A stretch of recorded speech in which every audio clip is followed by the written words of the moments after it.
I learn in this letter that Don Pedro of Aragon comes this night to Messina. He is very near by this. He was not 3 leagues off when I left him. How many gentlemen have you lost in this action? Few of any sort and none of name. A victory is twice itself when the achiever brings home full numbers. I find in this letter that Don Pedro hath bestowed much honor upon a young Florentine called Claudio. He lives. He hath borne himself beyond the promise of his age, doing, in the figure of a lamb, feats of a lion, many on their lives.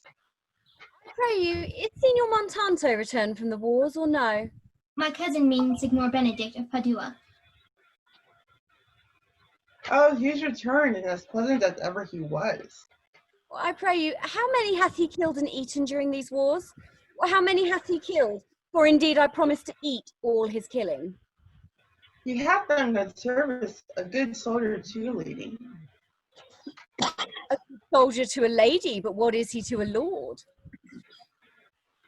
A lord to a lord, a man to a man, stuck with all honorable virtues.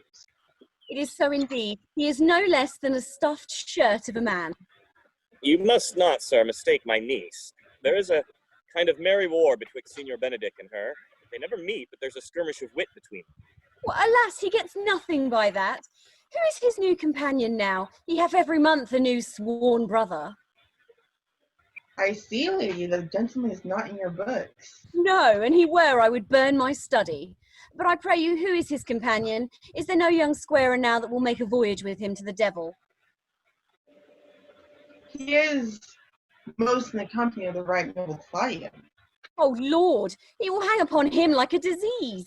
He is sooner caught than the pestilence, and the taker runs presently mad. God help the noble Claudio. If he hath caught the Benedict, it will cost him £1,000 ere he be cured. You will never run mad, niece. No, not till a hot January. Don Pedro is approached. Good Signor Leonato, you are come to meet your trouble. The fashion of the world is to avoid cost, and yet you encounter it. Never came trouble to my house in the likeness of your grace. You embrace your charge too willingly. I think this is your daughter. Our mother hath many times told me so. Were you in doubt, sir, that you asked her? Signor Benedict, no. Oh. Truly the lady fathers herself. Be happy, lady, for you are like an honorable father. If Signor Leonato be her father, she would not have his head on her shoulders for all Messina, as like him as she is. I wonder that you will still be talking, Signor Benedict. Nobody marks you.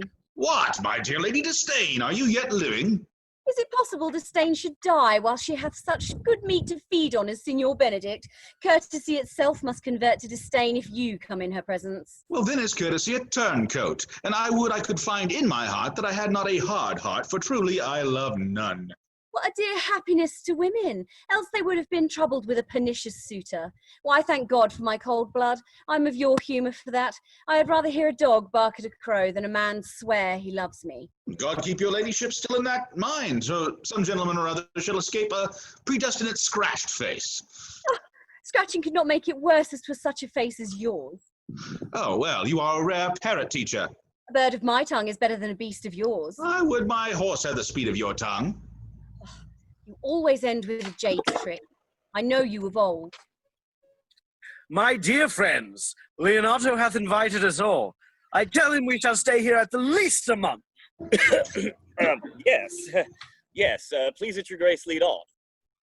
Your hand, Leonato, we will go together. Benedict, didst thou note the daughter of Signor Leonato? I noted her not, but I looked on her. Is she not a modest young lady? Do you question me as an honest man should do from my simple true judgment, or would you have me speak after my custom as a professed tyrant to their sex?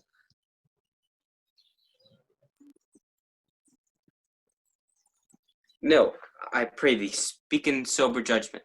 Why, I faith bethinks she's too low for a high praise, and too brown for a fair praise, and too little for a great praise.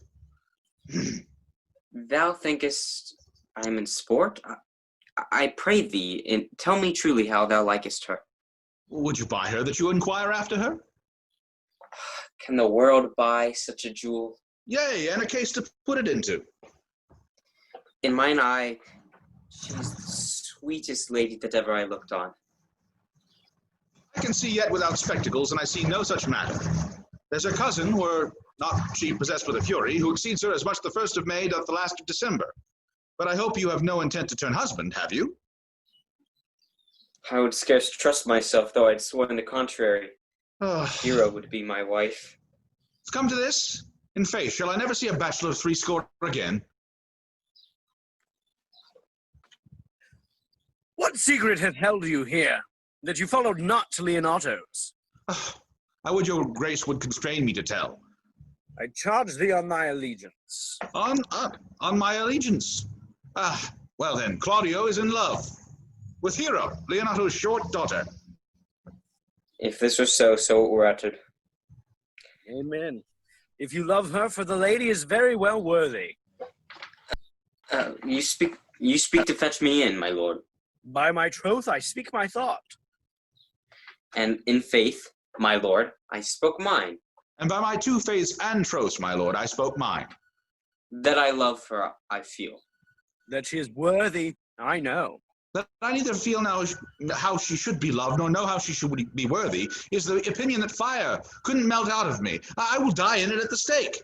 Thou wast ever an obstinate heretic in this despite of beauty. That a woman conceived me, I thank her. That she brought me up, I likewise give her most humble thanks. Because I will not do them the wrong to mistrust any, I will do myself the right to trust none. And the fine is, for which I may go the finer, I will live a bachelor.